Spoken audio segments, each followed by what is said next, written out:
Hindi nalingid sa ating kaalaman na ang usaping aswang ay naging parte na ng ating mahabang kasaysayan na bumabalik pa sa kapanahunan bago pa man tayo magkaroon ng mga bayani.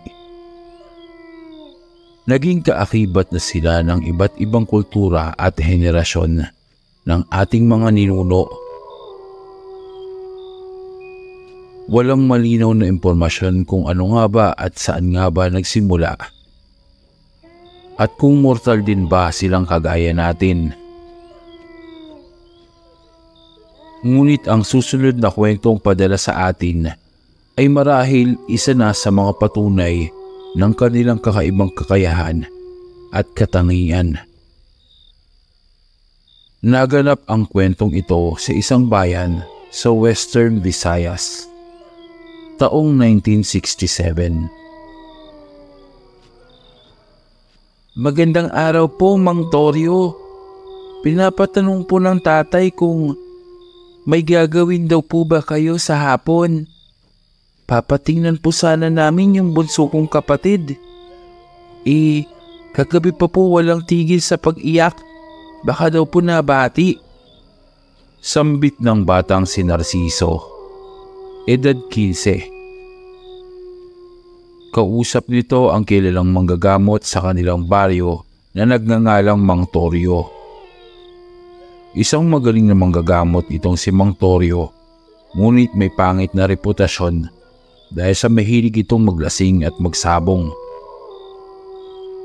Sabihin mo sa tatay mo na darating ako mamayang 6:00 ng gabi sa bahay niyo. Ihanda niya na ang tuba at nang mainitan naman ang sikmura ko pagkatapos ng panggagamot ko. Wika ng matanda kay Narciso. Napakamot na lamang ng ulo itong bata. Alam niyang mahaba-habang gabi na naman ito kapag nagkataon. Ugali kasi ng matandang magagamot na sa tuwing manggagamot ito, ang tanging hinihinging kabayaran ay ang makipag-inuman. Habang naglalakad naman pauwi ng bahay itong si Narciso, ay nasa lubong nito si Nito. Isa sa kanyang mga pinsan. Nagmamadali itong lumapit sa kanya. Pinsan, saan ka galing? Nabalitaan mo ba? Kagabi, inaswang sila Mang Kadyo at Aling Leticia. Nasa lubong daw yung aswang habang naglalakad sila mula sa kanilang bukid.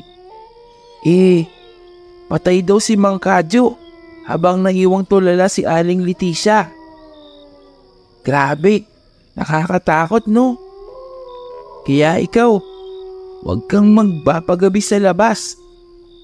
Baka sa susunod ikaw na ang mabiktima nito. Lalo pat hilig mo ba namang gumala sa gabi? Sige na, uuwi na ako sa amin at ibabalita ko pa kila nanay. Sambit ni Lito. Mahilig itong mangalap ng usap-usapan sa kanilang baryo para maibalita sa kanyang mga magulang. Aswang? Ano bang pinagsasabi nitong si Lito? Pinapairal na naman ang pagiging mapaghatid tumapit.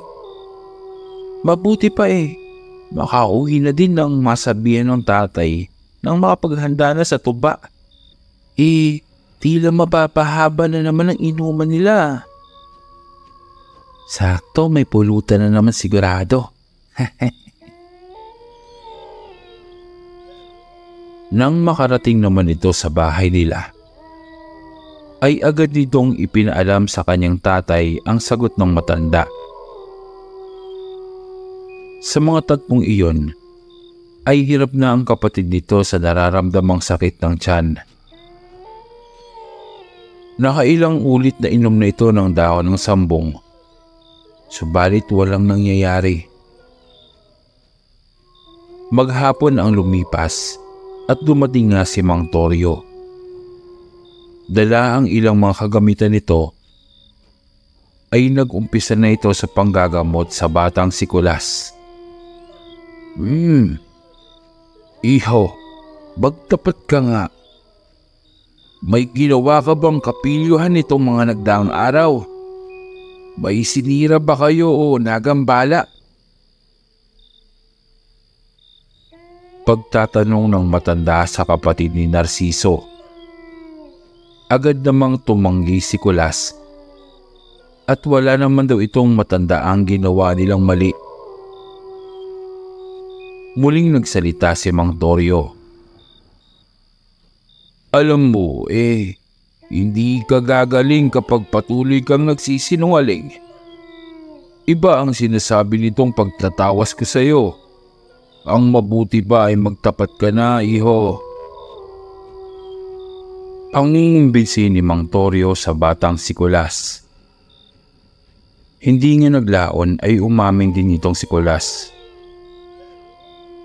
May isang matandang lalaki ang nakasalubong nila noong isang araw at pinagbabato nila ito habang naglalakad papadaan sa kanilang baryo. Kahapon po kasi may dumaang matanda sa may tambayan namin. Nakasalubong po namin. Paglagpas po sa baryo natin, yung kalaro ko pong si Tomas, siya po yung nauna. Sabi niya aswang daw po yung matanda, kaya dapat naming batuhin. Ang kaso, natamaan ko po sa ulo.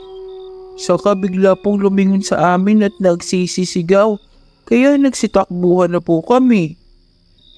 Kaso nadapa pa nga po nun si Tomas Pero hindi naman po ako ang nakaisip noon. Si Tomas po. Pag-uwi ka, Nicolas. Sa dinami-dami ng kanilang may isipang kalokohan, ay ang mamatupan ng dumadaang tao. Ayon sa manggagamot, ay natsyempohan doon nilang totoong aswang ang nabato nila noong nagdaang hapon. Ito ang wika ni Mang Torio. Parusa daw iyon ng matanda sa kalokohan nila. Ipagdasal na lamang daw nila na huwag nang bisitahin pa si Kulas ng aswang. Mabuti na lamang at bagamat manginginom itong si Mang Torio, ay talagang maaasahan ito pagdating sa mga panggagamot. Halos lahat kasi ng kabaryo nila ay sa kanya nakaasa. Maging ang mga buntis at mga matatandang may sakit. Minana ni Mang Torio ang kanyang kakayahan mula pa sa kanyang lolong antingero. Ngunit hindi ang pagiging lasinggero. Nahilig lamang ito sa alak nang iwanan siya ng kanyang asawa at anak. Dahil sa ang prioridad nito ay ang panggagamot. Gusto ng asawa nito na kung hindi niya ititigil ang panggagamot, ay maningil naman daw ito ng may pangkabuhayan man lamang sila. Ayon pa sa asawa nito, na wag daw niyang gawing kawang-gawa ang panggagamot. Subalit ayon naman kay Mang Torio, ay hindi siya maaaring maningil at bawal ito sa kanyang sinumpaang tungkulin. Maaari siyang tumanggap ng mga donasyong pagkain at gulay ayon pa dito sa matanda, subalit hindi ang pagtanggap ng salapi. Ito ang bagay na hindi naintindihan ng kanyang asawa. Kung kaya't isang gabi ay iniwan siya nito, tangay ang kanilang anak. Dahil nga doon, ay bukod sa panggagamot, ay ang paglalasing lamang ang ginagawa nito upang panandali ang makalimot sa kanyang pangungulila. Roman, huwag kang mag-alala sa anak mo. Tinuruan lamang ito ng leksyon ng matanda. Bukas ay mawawala din yung karamdaman ni Kulas. Ikaw naman, Kulas, huwag mo nang uulitin pa ang ginawa mo. Maswerte ka pa at pansamantalang parusa lamang ang ipinataw sa iyo ng matanda. Ewan ko ba sa inyong mga kabataan kung bakit kakaiba ang hilig niyo sa buhay. Matapos itong matingnan ng matanda, ay napagalitan naman ito ng tatay at sinabing kapag inulit pa nila ang ginawang pambabato at kawalang galang sa matatanda, ay siya na daw mismo ang magpaparusa dito. Nang lumalim naman ang gabi ay nag-inom na nga si Mang Torio at ang tatay ni Narciso na tawagin na lang nating Roman. Napilitang magkatay ng manok ng tatay ni Narciso upang gawing pulutan nilang dalawa. Labis ang tuwa ni Mang Torio, gawa ng gumuhit na naman sa kanyang lalamunan ang paborito niyang tuba. Habang nagiinuman naman, ay napagkwentuhan din nilang dalawa ang tungkol sa ikinuwento ni Lito kanina kay Narciso na tungkol sa aswang. Maiba ako, Roman. Balita sa baryo natin ang nangyaring pangangaswang sa mga kabaryo natin. Delikado ito at tila nag-uumpisa na namang manlalasa ang aswang sa ating lugar. Ang maigi pa ay mag-ingat kayo at pagsabihan mo na lamang muna ang mga anak mo na huwag nang masyadong magpapagabi sa daan. Mahirap na at baka makatagpo pa nila mga aswang. Isa pa ay ingatan mo ang iyong asawang buntis. Mabango ang amoy nito pagdating sa mga aswang. Ayon sa lolo ko, amoy lang kang hinog ang amoy ng sanggol sa sinapupunan. Mahabang pagpapaalala ni Mang Torio kay Roman. Mang Torio, may balita na ba o hinala ang kapitan sa kung sino ang may gawa noon sa mag-asawa? Maaari kayang ito din yung nanalasa sa ating baryo noong nagdaang 5 taon? Nakakabahala na. Pagtatanong naman ng tatay ni Narciso. Sumagot naman si Mang Torio na sa tingin niya ay ibang aswang ang namimirwisyo ngayon kumpara sa nakaraan. Mas mabalasik at walang puso umano ang aswang na gumagala ngayon. Nang maya-maya naman ay nakarinig sila ng pagtakbo at humahangos na dumating si Lito. Lito, bakit tila gabing-gabi ka na at humahangos ka pa? Saan ka ba nang galing, bata ka? Pagtatanong ng tatay ni Narciso kay Lito. Heto ang tubig. Mabuti pa ay uminom ka muna at tila hihimatayin ka na. Ano bang nangyari sa iyo, bata ka? Segundang tanong ni Mang Torio. Maya-maya ay sumagot naman na itong pinsan ni Narciso at maging si Narciso ay naintriga sa sasabihin nito. Mang Torio, paano kasi kanina habang pinapakain ko sana yung baboy namin sa kulungan, bigla na lamang pong may lumitaw sa likod ng baboyan. Isang malaking bakulaw na aswang. Lumudag po sa harapan ko. Kamundi ka na nga po akong mahamlot Mabuti na lamang nasipa po siya nung butakal naming baboy. Kaya po tumilapon yung aswang at nagawa ko pong makatakbo. Hindi ko po alam kung saan pupunta maliban dito sa inyo, tiyo. Sambit ni Lito. Mangyari kasing yung baboyan nila ay nasa may unahan pang lupain nila.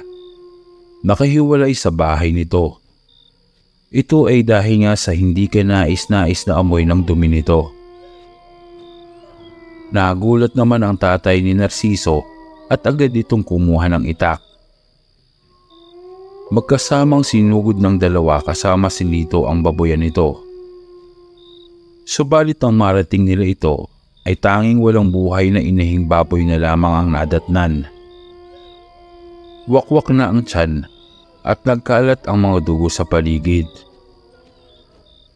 Dahil nga sa nangyari ay naalarma ang kanilang barangay at agad na nagpakalat ng panukala sa pagbabantay sa gabi ng mga binata at mga kalalakihang nasa hustong gulang. Dahil nga sa malayo ang baryo nila sa syudad, ay hindi nila maaaring asahan ang tulong mula sa otoridad. Itay, maaari din po ba akong sumama sa pagbabantay sa baryo natin? Total malaki na din po naman ako at malakas. Tingnan niyo po. Kayang-kaya ko na pong tumulong sakaling mamataan natin muli yung mga aswang. Isa pa po, nababagot na po ako dito sa bahay. Mahirap pong matulog sa gabi kapag alam mong may aswang na gumagala. Wika ni Narciso sa tatay nito. Subalit mariin naman itong tinanggihan ng tatay niya. Alam mo Narciso, mabuti pang dito ka na lamang sa bahay. Sino naman ang inaakala mong magbabantay sa mga kapatid mo at sa buntis mong nanay? Ipagpakubayan mo na lamang sa mga kabaryo natin ng pagroronda. Malinaw ba? Sambit ng tatay nito. Walang nagawa si Narciso kundi ang sumunod na lamang. Nang ilang araw pa ang nakalipas, ay maraming tao na hindi taga roon ang nakikita nila Narciso. Ayon sa kapitan, ay mga manunugis aswang daw ang mga ito at naroon dahil sa napabalita ang bakulaw na aswang na gumagala. Sa bawat araw ay bagong mukha ang napagmamasdan nila Narciso, habang siya naman ay walang magawa kundi ang manatili sa kanilang bahay. May ilang insidente na din kasi ng mga pagbisita ng aswang sa kanilang bahay na maririnig ang pagtuklap ng kanilang bubong. Napapadalas din ang pagsakit ng tiyan ng nanay nito kasabay ng mahinang paghuni ng tiktik. Alam nila Narciso na naroon lamang ang aswang kung kaya't tila manok lamang ito kung matulog, na maya't maya kapag may kaunting kumakaluskos ay agad nitong sinisilip ang kwarto ng mga magulang upang siguraduhing ligtas ang kanyang nanay at ang kanyang bunsong kapatid sa sinapupunan. Paniwala din kasi sa probinsya na kapag nakarinig ng tiktik ay kailangang may gising na magbabantay sa buntis upang hindi magawang higupin ng aswang ang sanggol sa tiyan. Bukod kasi sa mga manananggal, ay hindi pa din lubusang maipaliwanag ng mga tao noon kung bakit nga ba numero 1 punteriya ng mga aswang at maging ng mga nilalang ng dilim ang sanggol at ang mga buntis. Isang umaga ay nasa may labas ng bakura nila itong si Narciso. Pinagmamasdan nito ang mga taong paparoot pa rito. Nangangarap na kahit isang beses man lang ay makasama siya sa paghahanap ng mga aswang.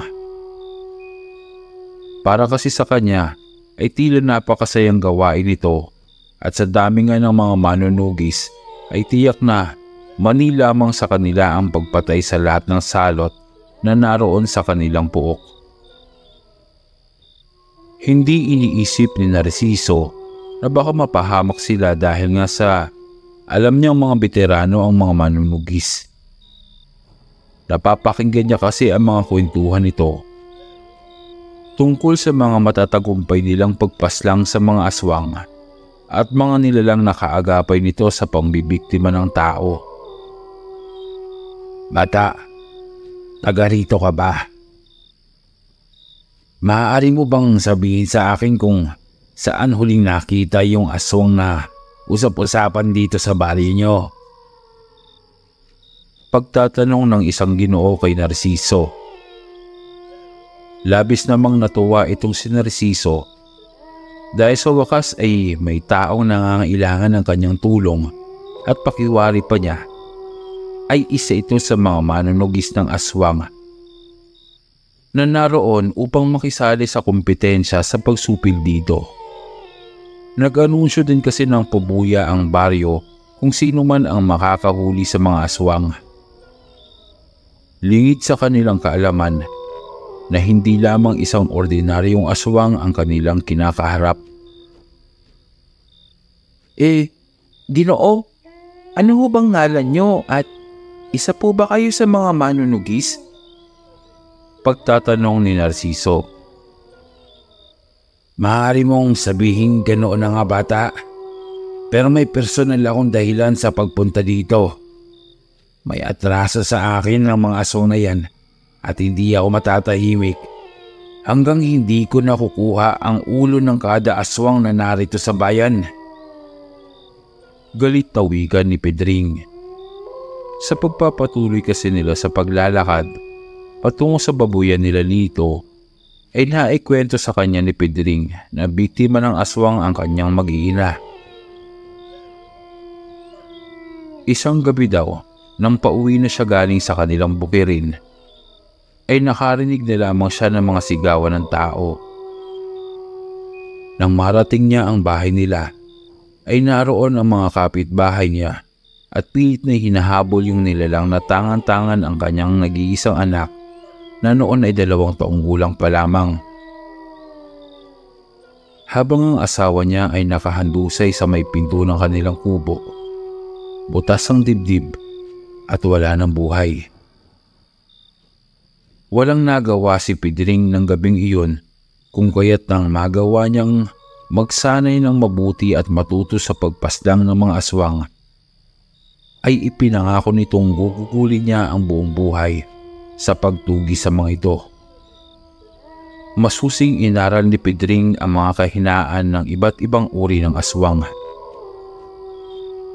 Inaral niya din ang pinakamabisang mutya at mga orasyon na magagamit upang epektibong mapatay ang anumang aswang na makaharap niya. Halata sa mga kilos nito ang pagiging maingat at sensitibo sa bawat galaw na nasa paligid nito.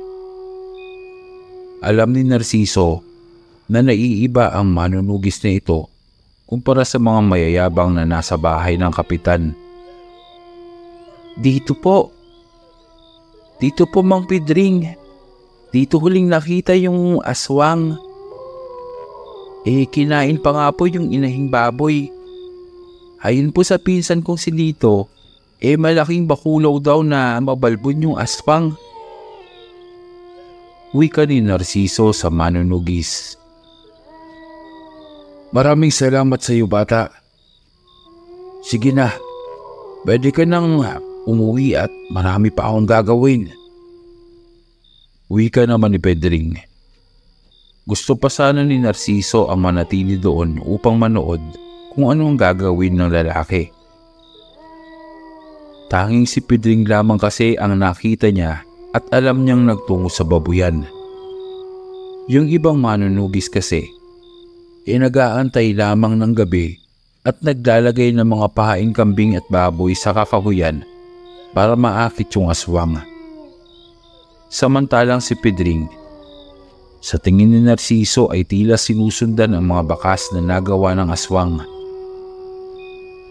Labis naman na napapaisip si Narciso kung ano kaya at sundan niya itong si Pedring sa ginagawa. Ang mabuti pa siguro, magandaan na lamang ako ng gamit at ng itak. Baka sakaling kailanganin ni Mang Pedring ang tulong ko. Kapag nagkataon ay sisigat ako sa baryo namin kapag nahuli namin yung aswang. Wika ni Narciso sa isipan niya nang bigla nitong mabangga ang isang matandang lalaki na noon niya lamang din nakita ang mukha sa kanilang baryo. Ayos lang po ba kayo? Pagpasensyahan niyo na po ako. Hindi ko po kasi kayo nakita kaagad, Lolo.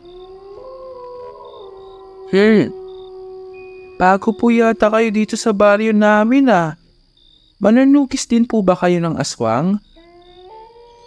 Pagtatanong nito sa matanda. Ay, hindi iho. Nagkakamali ka. Isa lamang akong matandang napadaan dito sa barinyo sa paghahanap ng makakain.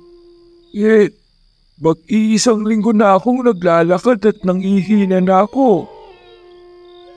Sabay ng pagsuray-suray nitong matanda. Naawa naman si Narciso at agad itong inalalayan at pinaupo sa isang upuang kahoy na malapit sa puno ng santol. Ang mabuti pa po, Lolo, sumama muna kayo sa akin sa aming bahay. May natira pa yata kaming ulam doon tsaka bahaw. Kung gusto niyo po, maaari ko pong ibigay iyan sa inyo. Halina po kayo. Marahang inalalayan ni Narciso ang matanda na nagpakilalang si Tata Bercasio. Ayon pa dito, nawala na siyang pamilya at patay ng lahat. Siya na lamang ang natitira kung kaya't palaboy-laboy na lamang siya sa lansangan. Nang makarating naman sa bahay nila, ay nagwika ito na sa labas na lamang daw siya ng bakuran maghihintay at nang makalanghap naman ng sariwang hangin. Nagmamadali namang pumasok si Narciso at nagtungo sa kanilang kusina upang kumuha ng makakain at maiinom na tubig. Oh, ano na naman bang ginagawa mo at nagmamadali ka? Teka, saan mo naman yung dadalhin kinuha mong pagkain? Pagtatanong sa kanya ng kanyang ina. Nay, may matanda po kasi kanina na nabangga ko. Nanghihina na daw po sa gutom at palaboy-laboy lamang siya. Kaya naisipan kong bigyan ito. Sa narinig naman ng ina, ay hindi na ito umalma pa at hinayaan na lamang ang anak na gawin ang dapat na gawin. Matapos ay lumabas na ito ng kanilang bahay. Nag-aalala siya na baka mailip yung matanda at umalis na at hindi magawang pakainin.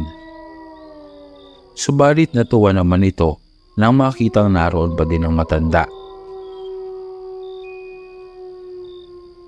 Ay, napakasarap ng lutong ito, iho. Hindi ko na maalala kung kailan ang huling panahon na nakakain ako ng ganito kasarap na pagkain. Maraming salamat sa iyo. Masayang kumain ng matanda at nang matapos ay nagpaalam na itong magtutuloy na sa paglalakad. Nagtanong naman si Narciso kung maayos na ba ang pakiramdam ng matanda at ayon naman sa matanda, tila biglang nanumbalik ang lahat ng kanyang lakas. Bago naman ito umalis, ay may inabot naman ito kay Narciso. Isang tila barya na nasa 2 pulgada ang lapad. Ipagkakatiwala ko na muna ito sa iyo, iho. Ibalik mo na lamang sa akin kapag muli na tayong nagkasalubong ng landas. Malaki ang maitutulong niya sa iyo sa mga susunod na araw. Nang matapos naman itong sabihin ng matanda, ay naglakad na itong papalayo. Naiwan namang nakatulala si Narciso at itiisip kung ano nga ba ang nangyari at tila may kung anong hipnotismo ang bumalot sa kanya. Hindi niya na malayang wala na yung matanda habang nasa palad niya ang iniwang barya. Dahil sa nakita niya namang meron itong 2 butas sa magkabilang dulo, ay naisipan niyang gawin na lamang itong kwintas. Muling naalala ni Narciso noon ang pakay niya. Oo nga pala. Teka, asa na ba yung itak? Susundan ko pala si Mang Pedring. Heka nga. Mabilis na bumalik sa bahay si Narciso at palihim na kinuha yung itak ng tatay niya. Hapon na nang makapunta siya sa babuyan at sinubukan niyang magtungo sa kakahuyang nasa likuran nito. Ito ay upang hanapin si Mang Pedring.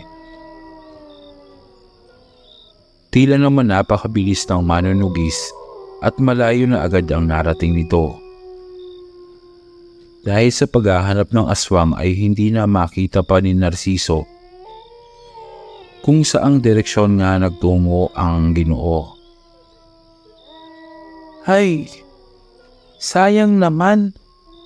Hindi ko na naabutan pa si Mang Pedring. Ang mabuti pa bumalik na lamang ako sa baryo. Mamaya abutan pa ako dito ng gabi. Mahirap na. Papadilim na din kasi nito at kaunting sinag na lamang ng araw ang napabanaagan sa kakauyan.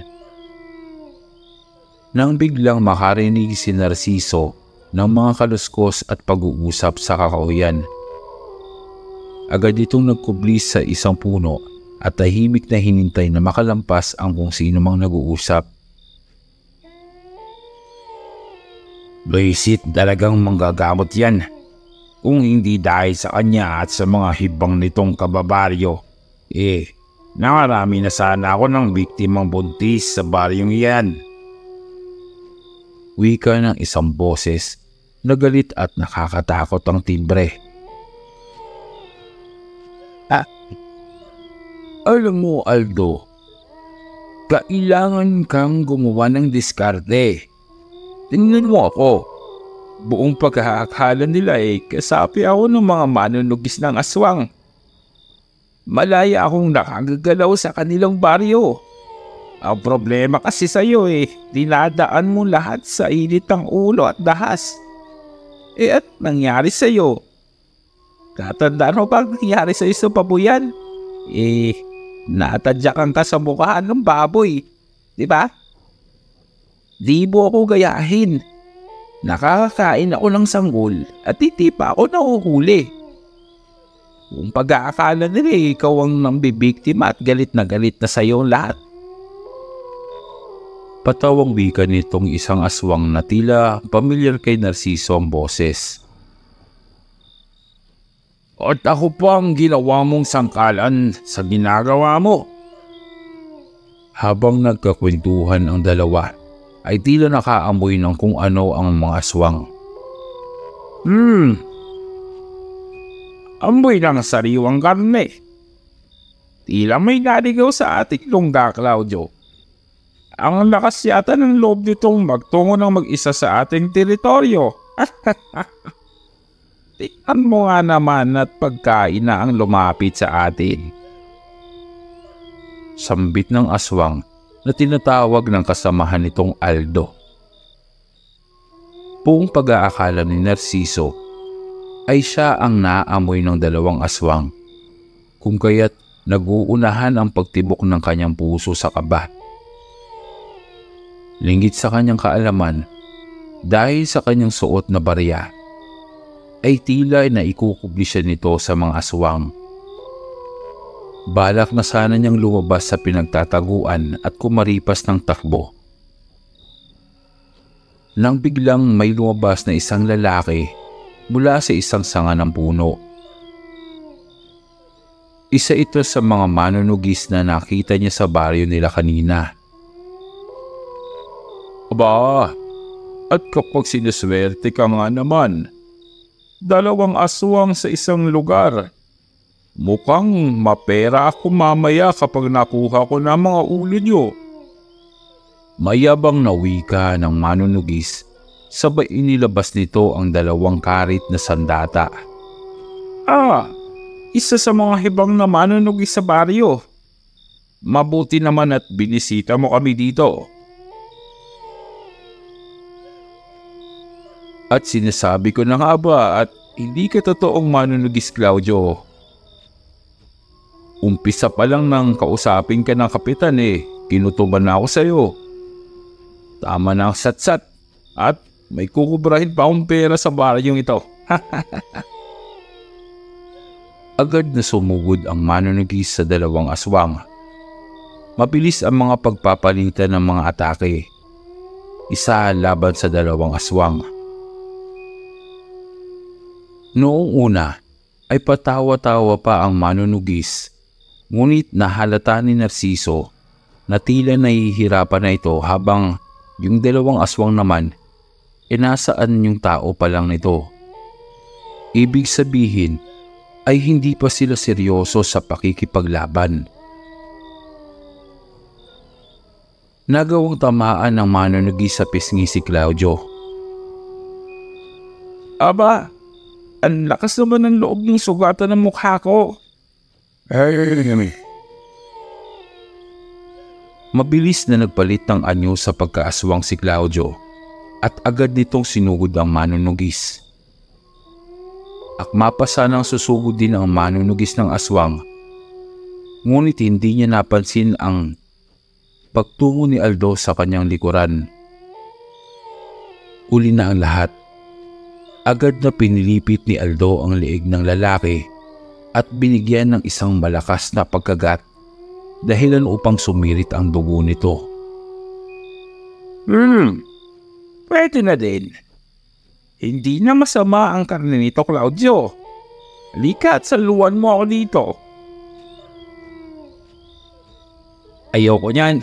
Mas gusto ko mga sanggol at buntis. Sayong-sayo na yan, Aldo. Ang mabuti pa ay dalhin mo na lamang sa puta natin.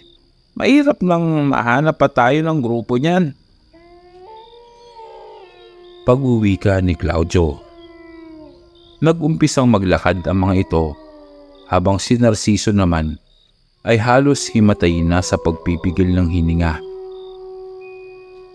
Hindi pa man nakakalayo ang dalawa, ay nakarinig na ito ng mga boses na papalapit, kung kaya't agad na silang tumakbong papalayo. Nakita ni Narciso ang mga manunugis na naroon at nag-uumpisa ng halugugin ang gubat. Naroon din ang mga kabarangay niya at si Lito. Tulong! Mabuti na lang po at nandito kayo. Yung yung kasamahan niyong may peklat sa kaliwang pisngi. Kinain na po nung dalawang aswang na napadaan dito kanina. Takot na sambit ni Narciso habang itinuturo ang direksyon ng kung saan nagtungo ang dalawang aswang. Doon po. Narinig ko silang nag-uusap na doon ang direksyon ng kuta nila. Masyado po silang malakas at pinaglalaroan lamang yung manunugis. Uwi ka nito sa mga taong naroon. Bakit ka kasi nandito, pinsan? Kanina ka pang hinahanap ni Tiyo. Ang mabuti pa umuwi ka na. Di ka naman pinayagan nun, di ba? Pag-uwi ka naman ni Lito. Ngunit nagmatigas si Narciso at nagwikang sasama daw siya. May sinusundan po akong lalaki dito. Si Mang Pedring, isa ding manunugis. Sinusundan niya po kasi yung mga bakas ng aswang. Ang kaso hindi ko na po siya mahanap pa. At nandito pala ang Pedring na yan, ang baliw na manunugis. Malamang inaikwento din sa iyo ang tungkol sa pamilya niyang nilapan ng aswang. Ay, awang tao, nabaliw dahil sa kagagawan ng mga salat na aswang. Huwag kang mag-alala bata at magaling na makipaglaban itong si Pedring. Kaya nga tinawag siyang baliw na manunugis. Ang mabuti pa ay mag-umpisa na tayong maglakad at baka maubusan pa tayo ng aswang na papatayin. Wika pa ng isa sa mga lalaking naroon. Kumpara sa manunugis na nakita niyang nilapan ng aswang, ang mga nasa harap ngayon ni Narciso ay tila mga batikang mamamatay aswang. Kita niya ang mga suot nitong tila mga anting-anting at mga pangontra at maging ang mga katawan nito ay halatang batak sa pagsasanay upang mas lalong lumakas. Pinayagan naman ng mga tao na ito na sumama si Narciso sa kondisyon na sa likod lamang siya at manatiling isang tagamasid. Ayaw daw nila kasing may makasagabal sa kanilang gagawing panunugis. Nagtuloy-tuloy sila sa kakahuyan. Habang tumatagal ay mas lalong dumidilim ang paligid. Hanggang sa matanaw nila ang tila isang komunidad na may usok. Dagli ang nagsipaghanda ang mga mamamatay aswang. Malaki ang posibilidad na ito na nga ang kuta ng mga mababangis na aswang at plano nilang sorpresahin ito ng pag-atake. Sa dami nilang nasa lampas 20 katao, ay sigurado silang magagawa nilang supilin ang maliit na komunidad ng walang kahirap-hirap. Marahan silang naglakad na bahagyang nakayuuna. Ang ilan ay pagapangpa sa damuhan at ang ilan naman ay nakapwesto na sa mga malalapit na puno. Samot-sari ang mga dala nilang armas. May mga sibat, itak, at hanggang sa mga baril ay meron sila. Halos ilang metro na lamang sila sa mga kabahayang ito ng magulat dahil sa biglang pagsulputan ng mga aswang mula sa makakapal na dumuhan sa harap nila. Sa bilang ni Narciso ay nasa 10 aswang ang naroon. Ang dami yata niyan, Manong. Ang dami yata niyan, Manong. Hindi yata natin kakayanin ng mga aswang na yan. Sambit ni Lito na biglang naduwag dahil sa presensya ng napakaraming naglalakihang aswang. Tingnan mo nga naman at mas marami pang pagkain ng bumisita sa ating tahanan, Claudio. Wala kayong ititirang buhay sa mga manunugis daw na nasa harapan natin. Hayaan niyong magdiwang ang ating angkan sa isang piging ng mga mayayapang na taong ito. Biglang sumugod ang mga aswang at sinalubong naman ito ng mga bala mula sa mga baril ng mga manunugis na nakaantabay sa puno. Ito ang kanilang plano. Babawasan nila ang bilang ng mga aswang sa pamamagitan ng distansyang pagbaril dito. At kapag kaunti na lamang, ay saka makikipaglaban ng mga manunugis sa pangmalapitang kumbate. Nagulat ang mga aswang dahil sa tinatablan sila ng mga bala at bumabagsak ang mga kasamahan nitong nilalang. Nagsipulasa naman ang mga magkakabaryo ni Narciso. Naduwag ang iilan sa mga ito at nagtakbuhan ng papauwi. Maging si Lito ay tumakbo ng papauwi at naiwan lamang si Narciso kasama ang mga manunugis na dayo. Walang pakialam ang mga ito sa mga kasamahang tumakbo at nakatuon lamang ang pansin sa pagpastang sa mga sumusugod na aswang. Subalit ang susunod na pangkat na pinapangunahan ni Aldo ay tila hindi tinatablan ng mga bala ng baril. Walang silbi ang mga laruan nyo sa aming mga gabunan.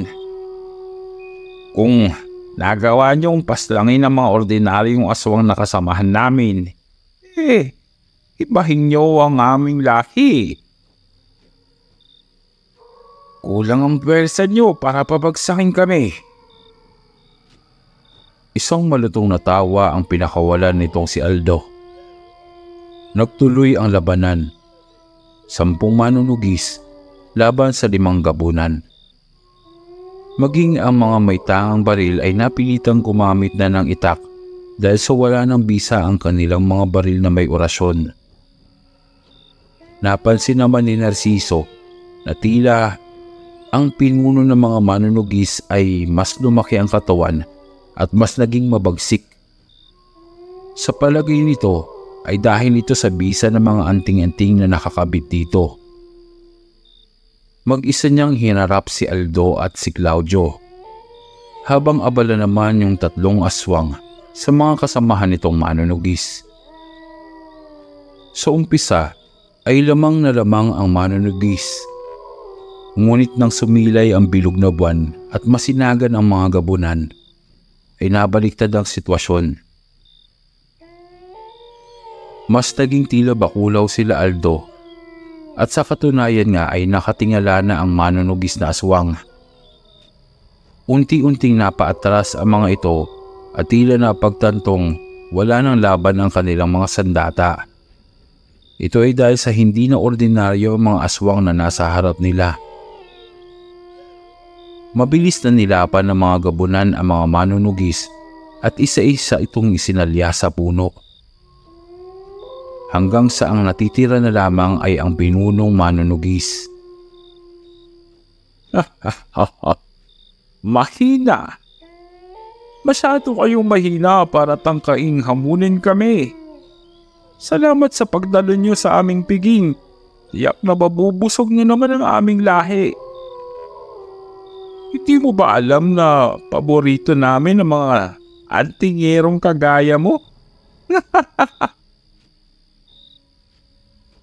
Halos maabot na ni Aldo ang pinunong manunugis nang biglang dumating sa eksena si Mang Pedring. Kita ng mga aswang ang isa-isang pagkasunog ng mga kabahayan nila at ang hiyawan ng mga babae at batang aswang sa kanilang lugar. Agad na nagsisugod ang mga kasamahan ni Aldo sa mga nasusunog na bahay. Ngunit naroon si Mang Pedring at tila nga isang baliw na humahalakhak. Habang walang habas na pinagpapapaslang ang mga kalahi ni Aldo. At meron pa palang isa. Hindi kayo nauubusan ng sorpresa mga mortal. Isang malakas na sipa ang tumama sa pinunong manunugis at agad itong nawala ng malay. Kasabay ng pagsugod ni Aldo kay Mang Pedring. Para kay Narciso ay mas nakakatakot si Mang Pedring kumpara sa mga aswang. Ito ay dahil sa paraan ng pagtawa nito at sa walang hintong pagwasiwas ng sandata. Hirap sa paglapit ang mga gabunan dahil sa tumatagos sa kanilang mga balat ang atake ng baliw na manunugis. Iniinda nila ang bawat pagtaga nito at delikado kapag napuruhan sila. Di hamak na mas malakas ang isang ito kumpara sa mga kasamahan niyang lampa. Maging alisto kayo. Huwag niyong hayaang tamaan kayo ng sandata niya, kundi may kalalagyan kayo. Claudio, ano pang hinintay mo? Matake ka na! Utos ni Aldo sa kasamahan. Ngunit naging maingat din si Claudio. Oras kasing tamaan sa nito sa leeg ay tiyak nagugulong ang kanyang ulo. Dalawa sa alagad ng gabunan ni Aldo ang nagawa ng pugutan ng ulo ni Mang Pedring at tatatlo na lamang silang nakatayong aswang. Ang ilan ay tinupok na ng apoy at ang iba naman ay nakahandusay at nanghihina. Napansin nila Aldo ang usok na nagmumula sa isinalyang pangontra ng baliw na manunugis. Walang matitirang nakatayo sa inyo, mga salad na aswang. Magpipiesta ako sa bangkay nyo.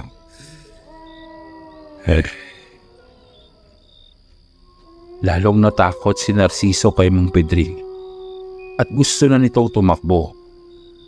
Ngunit hindi magawang kumilos ng kanyang mga paa sa labis na panlulumo.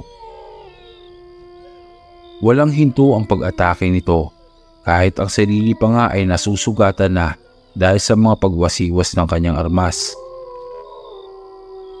Sa inis siguro ni Aldo ay sinakal niya ang isa sa kasamahan niyang gabunan at isinalya kay Mang Pedring dahilan upang mawala ito sa balanse at mahinto sa pag-uuramentado. Natumba ito at agad namang sinamantala ng dalawang gabunan upang salakayin ito. Buong pag-aakala nila ay napagtagumpayan na nila ang baliw na manunugis. Subalit nagawa nitong pugutan si Claudio at saksakin si Aldo sa dibdib. Sinabi ko naman sa inyo, uubusin ko kayo. Walang matitira sa lahi niyong mga aswang. Isasama ko kayo sa kamatayan ko. Ipinaon ng tuluyan ni Mang Pedring ang kanyang sandata sa dibdib ni Aldo at iniikot ito ng paulit-ulit. Habang si Aldo naman ay malakas na nakakagat sa leeg ni Mang Pedring ang matutulis nitong ngipin.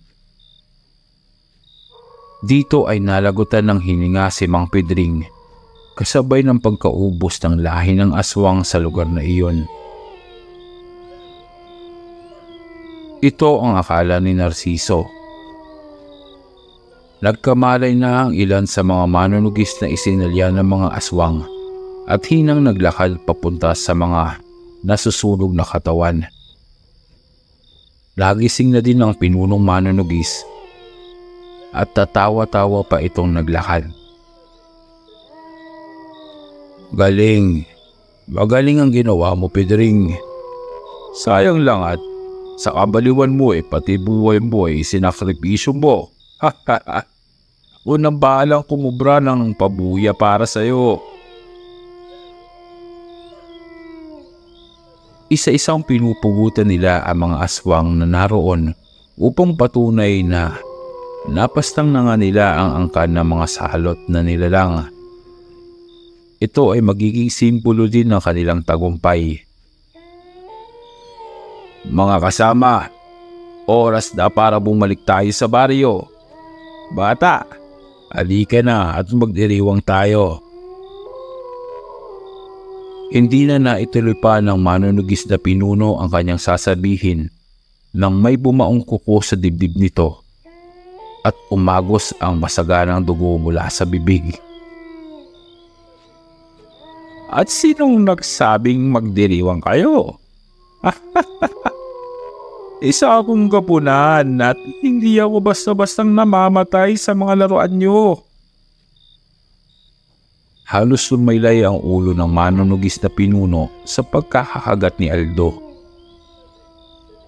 Muling binalot ng takot ang mga natitirang manunugis dahil sa alam nilang wala silang laban sa gabonang ito.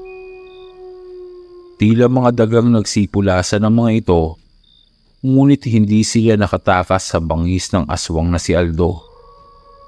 Walang awa nitong pinagpapapatay ang mga manunugis hanggang sa tanging si Narciso na lamang ang naroon.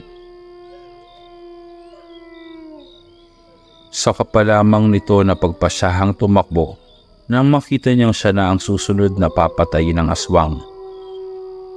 Subalit ano nga ba ang laban niya sa malakas at napakabilis na gabunan? Nagpipiesta ito sa mga lamang loob ng kasamahan ni Narciso habang naglalakad ito papalapit sa bata. Nanginginig naman si Narciso habang marahang patakbo na papaatras at tinitingnan ng aswang na papalapit sa kanya. At ano naman ang ginagawa mo dito, bata? Kanina pang umalis sa mga kasamahan mong duwag. Tila yata naihi ka na sa salawan mo Kang mag-alala, mabilis lang naman ito at wala kang mararamdamang sakit. Agad na sumalakay si Aldo sa kawawang si Narciso. Wala namang nagawa pa ang bata kundi ang subukang tumakbo sa abot ng kanyang makakaya at umasang hindi siya maabutan ng aswang. Bagay na tila naman suntok sa buwan. Nang maya-maya pa ay nakakita ito ng isang figura ng tao na tila marahang naglalakad papasalubong sa kanya. Teka, Tata Bercaso? Bakit po kayo nandito? Mga aswang po ang nasa gubat na to. Lumayo na po kayo. Tumigil si Narciso. Wala na siyang pagpipilian. Inilabas nito ang kanyang itak at hinarap si Aldo. Hindi niya maaatim na mapatay ang matanda. Ngunit bigla naman itong naisip na kung bakit ba naroon ang matandang iyon. Masukal ang gubat. Imposibleng mapuntahan ito ng isang matandang kagaya niya na uugod-ugod na. Bigla niya naman nakitang nanlaki ang mga mata ni Aldo. Hindi! Imposible to! Paano narito ka? Imposible to. Isang mabilis na anino ang tumaan sa gilid ni Narciso. At pagtingin niya kay Aldo ay wala na itong ulo. Ayos ka lang ba, iho? Sinasabi ko na nga ba at muling magsasalubong ang landas natin. Ang mabuti pa ay umuwi ka na at wala nang aswang pa ang gubat na ito. Tama ang matanda. Wala nang natirang aswang pa, maliban sa kanya. Ang sinuunang aswang na ilang dekada nang nagpapalaboy-laboy sa mga bayan. Hindi tukoy ang tunay na pakay at ginagawa lamang nito kung ano man ang maibigan. Noong gabing iyon ay nahayag kay Narciso ang kakaibang uri ng aswang. Malayo sa wangis ng gabunan at napakalayo ng bangis ng aurang pinapakawalan na lumalaganap sa buong kakahuyan. Marahang lumapit ito kay Narciso sa orihinal na anyong aswang at unti-unting kinuha ang kwintas na barya. Bayad na ako sa hapunang ibinigay mo sa akin, bata. Umuwi ka na at huwag kang lilingon. Wika ng aswang. Nagawang makabalik ni Narciso sa bayan ng ligtas. Naroong sinalubong siya ng mga magulang nito na nag-aalala at labis na galak sa mukha nang makita siyang muli. Anak, asan na ang mga kasamahan mong manunugis? Natalo ba nilang lahat yung mga aswang? Tanong ng tatay ni Narciso at maging ng mga kabaryo nito.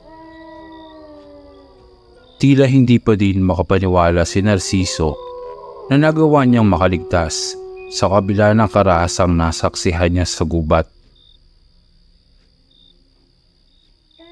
Labis ang panginginig ng mga labi nito at tila dumudoble na rin ang kanyang paningin. Maging ang mga naririnig niyang boses ay halos hindi niya na maintindihan pa.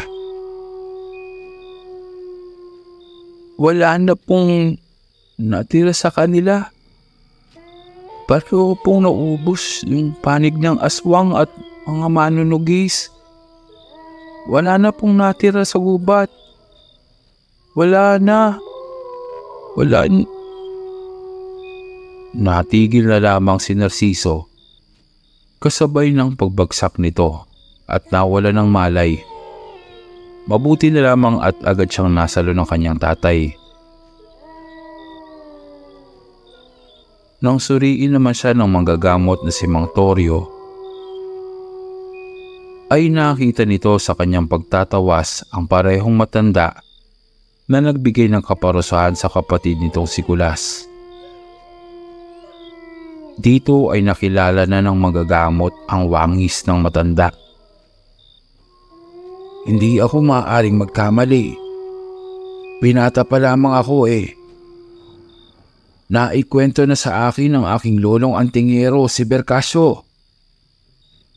Ang isa sa 4 na sinuunang aswang dito sa Kabisayaan.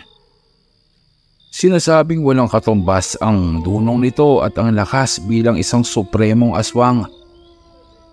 Maging ang lolo ko iwas na makaharap ito dahil sa wala daw nabubuhay oras na si Bercasio na ang makatapat. Maswerte ang anak mo, Roman. Tila napili siyang buhayin nitong Bercasio na to. mahabang pagkukwento ng matandang manggagamot. Labis ang pagkamangha ng lahat ng naroon at umuusyoso. Maya-maya naman ay muli nang nagkamalay si Narciso. Nagising ito makalipas ang 2 araw.